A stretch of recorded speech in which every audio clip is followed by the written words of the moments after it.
गांव के बाहर एक पुरानी हवेली थी जिसे भूतिया हवेली कहा जाता था। कहते थे कि वहां जो भी रात में गया वो कभी वापस नहीं आया। एक दिन राहुल, विवेक और नेहा ने तय किया कि वे इस रहस्य की सच्चाई जानेंगे। रात के 12 बजे वे टॉर्च लेकर हवेली पहुंचे। हवेली का दरवाजा जंग लगा था, लेकिन जैसे ही राहुल ने उसे छुआ वह खुद ब खुद खुल गया। हवेली के अंदर घना अंधेरा था, दीवारों पर धूल और जाले थे। तभी हल्की हल्की फुसफुसाहट सुनाई दी। नेहा डर गई, लेकिन विवेक ने कहा, यह सब दिमाग का खेल है। तभी अंदर से एक ठंडी हवा आई, जिससे तीनों के रोंगटे खड़े हो गए। जैसे ही वे अंदर बढ़े, ठंडक बढ़ती गई। राहुल ने टॉर्च जलाकर चारों ओर देखा। दीवारों पर खून से अजीबोगरीब निशान बने थे।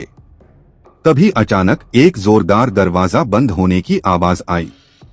वे घबराकर पीछे मुड़े, दरवाजा अपने आप बंद हो चुका था। नेहा ने घबराकर कहा, हमें यहाँ से निकलना चाहिए, लेकिन विवेक ने उसे शांत रहने को कहा। तभी एक कमरे से किसी के चलने की आवाज आई। राहुल ने धीरे से दरवाजा खोला। अंदर एक पुराना आईना रखा था, लेकिन जब उन्होंने उसमें देखा तो उनकी परछाइयां ही गायब थीं। तभी आईने में एक परछाई उभरने लगी, एक औरत सफेद साड़ी में, जिसकी आंखें काली और खून से सनी हुई थीं। वह धीरे धीरे मुस्कुराई और बोली, तुम आ ही गए। कमरा अचानक हिलने लगा। हवेली की खिड़कियां जोर जोर से खुलने और बंद होने लगीं। नेहा ने राहुल का हाथ पकड़ लिया, हमें यहाँ से भागना होगा। तीनों दरवाजे की तरफ दौड़े, लेकिन दरवाजा गायब हो चुका था। विवेक ने दीवारों को ठोकना शुरू किया, लेकिन वे अब पत्थर जैसी ठोस हो चुकी थीं। तभी हवा में वही डरावनी आवाज गूंजने लगी, कोई यहाँ से बाहर नहीं जा सकता। फिर दीवारों से सैकड़ों काले भयानक हाथ निकलने लगे। राहुल की गर्दन पकड़ ली गई, नेहा के पैर जकड़ लिए गए, विवेक को भी कोई पकड़ने ही वाला था कि तीनों चीख रहे थे, लेकिन कोई सुनने वाला नहीं था। तभी हवेली की हवा में एक आवाज आई, तुम्हें यहाँ आना ही नहीं चाहिए था।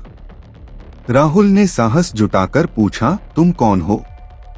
भूतनी की आंखों से खून टपक रहा था। उसने कहा, मैं इस हवेली की रानी थी, लेकिन मुझे धोखे से यहाँ मार दिया गया। अब जो भी यहाँ आता है, मैं उसे हमेशा के लिए कैद कर लेती हूँ। नेहा रोने लगी, हमने कुछ नहीं किया, हमें छोड़ दो। भूतनी मुस्कुराई, अब बहुत देर हो चुकी है। और तभी हवेली की दीवारों से परछाइयां बाहर निकलने लगीं, जैसे किसी और को भी वहां कैद किया गया हो। तीनों ने बचने की आखिरी कोशिश की। विवेक को अचानक याद आया कि भूतनी की आत्मा को मुक्त करने का कोई तरीका होगा। उसने एक पुराने ग्रंथ में पढ़ा था कि आत्माओं को मुक्ति तब मिलती है जब उनके अधूरे काम पूरे हो जाते हैं।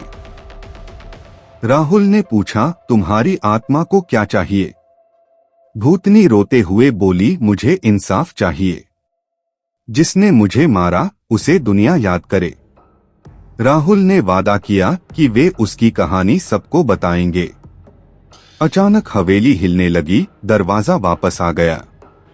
तीनों भागकर बाहर निकले, लेकिन जब उन्होंने पीछे मुड़कर देखा तो हवेली गायब हो चुकी थी। गांव वालों को जब इस बारे में बताया गया तो उन्होंने कहा, वो हवेली तो 100 साल पहले ही जलकर खाक हो चुकी थी। राहुल, विवेक और नेहा ने जब खुद को आईने में देखा तो वे वहीं जम गए। आईने में अब भी भूतनी की मुस्कुराती हुई परछाई थी।